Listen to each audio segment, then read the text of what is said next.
నేను చెప్పబోయే సాక్ష్యం ఏంటంటే 2023 నవంబర్ 6వ తారీఖు మా ఫ్రెండ్ వాళ్ళ అన్నది పెళ్లి ఉందని చెప్పేసి రిసెప్షన్ కి వెళ్తున్నాము. వెళ్ళాము, మొత్తం చూసుకున్నాము, అయిపోయింది. మేము ఇద్దరం ఎన్ఎస్ బండి మీద వెళ్తుంటే వేరే అబ్బాయి ఏంటంటే క్రాస్ గా ఇలా వచ్చేసాడు. ఆ బండి డాష్ ఇవ్వడం వల్ల నేను ఇక్కడ నుంచి దాదాపు ఆ స్తంభం ఉంది కదా, ఆ స్తంభం అంత దూరంలో పడిపోయాను అనమాట. నాకేంటంటే తల రోడ్డుకి తరిగేసి తల 2 ముక్కలు అయిపోయింది. విజయవాడ హాస్పిటల్లో జాయిన్ చేశారు. అక్కడ వస్తే ఆపరేషన్ చేయాలంటే 3 లక్షల దాకా ఖర్చు చేద్దామా, 3 లక్షలు మీరు ఇక్కడ పడితే నేను ఆపరేషన్ చేస్తాను అన్నారు. దాని తర్వాత ఒక అరగంట సేపు ఎవరు నన్ను పట్టించుకోవాలి. అంటే వస్తున్నారు, నా బ్లడ్ అదే వైట్ షర్ట్ అనమాట, దానికి మొత్తం బ్లడ్ అయిపోయింది.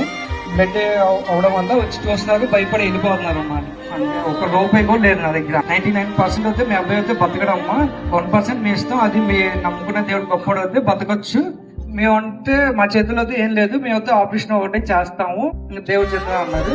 దేవుడి చిత్తం వల్ల నేను ఇప్పుడు బతికి మీ మధ్య ఉన్నా అంటే దేవుడి కృప. సాక్షిగా నిలబెట్టున్నాను. ఎప్పటి నుంచో చెప్తాం అనుకుంటున్నా, జాబ్ ఇన్స్టాలో చూశాను, వద్దాం అనుకుంటే ఎప్పుడు టైం అనేది కుదరట్లా.